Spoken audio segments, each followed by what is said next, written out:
గౌరవ సీనియర్ శాసనసభ్యులు బడ్జెట్లో 13వ పేజీలో చెప్పిన ఈ బడ్జెట్లో ఈ పథకాల అమలు 53,196 కోట్ల రూపాయలు ప్రతిపాదించడం జరిగింది. సార్ మీరు చెప్పినట్టే ఇది ప్రాథమిక అంచనా ప్రకారమే చేయడం జరిగిందని ప్రభుత్వ పరంగా మా ఫైనాన్స్ మినిస్టర్ గారు చెప్పారు. సార్ ఏదైనా పాలసీ నిర్ణయం తీసుకునే ముందు విధి విధానాలు చేయాల్సిన ధర్మం ప్రభుత్వం పైన ఉంటుందా ఉండదా? సార్ వారు కూడా సీనియర్ మంత్రిగా పనిచేసిండ్రు. విధి విధానాలకు సంబంధించి 100 రోజులు కూడా సమయం ఇవ్వాలి అధ్యక్ష. 3వ రోజే మేము 7వ తారీఖు నాడు ప్రభుత్వాన్ని ఏర్పాటు చేస్తే 10వ తారీఖు నాడు హామీలు ఎందుకు మొదలు పెట్టలేదని అడిగిన టీఆర్ఎస్ పార్టీ వారికి నైతిక హక్కు ఉంది అధ్యక్ష. 10 సంవత్సరాలు గడిచినప్పటికీ మా సోదరుడు సత్యనారాయణ గారు అదే చెప్పేది ప్రయత్నం చేస్తాను. నేను కోరుతా ఉన్నాను అధ్యక్ష, మాకు చిత్తశుద్ధి ఉంది. మేమిచ్చిన హామీలు కానీ ప్రతి ఒక్కటిని కూడా అమలు చేయాలని చిత్తశుద్ధితోని పనిచేస్తూ ఉన్నాం. ప్రజలకు అర్థమవుతా ఉంది. ఈ సందర్భంలో 100 రోజులు కంప్లీట్ కాలే. వారు ఏమనుకుంటున్నారంటే వీరు ఎట్టి పరిస్థితుల్లో ఈ హామీలు అమలు చేయొద్దు అని వారికి అభిప్రాయం ఉంది. వారి అభిప్రాయం ఉంది. ప్రజలకు ఏది చేయొద్దు ఈ ప్రభుత్వం అని ఉంది. కనాలో డబ్బులు లేనట్టి పరిస్థితి వారు తీసుకొచ్చినప్పటికీ ఈరోజు మేము చెప్తా ఉన్నాం, ఆర్థిక క్రమశిక్షణ తీసుకొచ్చి ప్రతి ఒక్క హామీని అమలు చేస్తాం.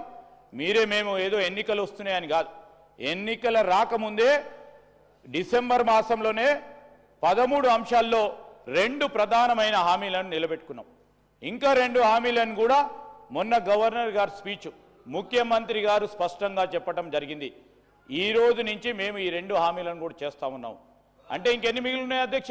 ఇంకా 9 గ్యారెంటీలో 9 అంశాలు ఉన్నాయి. ఆ 9 అంశాలను విధి విధానాలను కూడా తయారు చేయాల్సిన ప్రధానమైన బాధ్యత ప్రభుత్వ పరంగా ఉంటుంది అధ్యక్ష. వారికి కూడా తెలుసు. కానీ ఈరోజు రాష్ట్ర ప్రజలకి భయభ్రాంతులను చేయాలి, ఈరోజు అనుమానాలు సృష్టించాలి అనే ఒక దృక్పథంతో పోతా ఉన్న సందర్భంలో మేము చెప్తా ఉన్నాం రాష్ట్ర ప్రజలకి, మేము ఖచ్చితంగా మేము ఇచ్చిన 6 గ్యారెంటీలతో పాటు ఇంకా మేనిఫెస్టోలో చెప్పిన ప్రతి ఒక్క అంశాన్ని ఒక ప్రణాళికాబద్ధంగా తప్పకుండా అమలు చేస్తాం.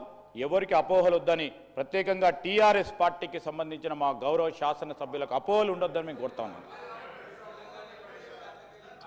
శ్రీహరి గారు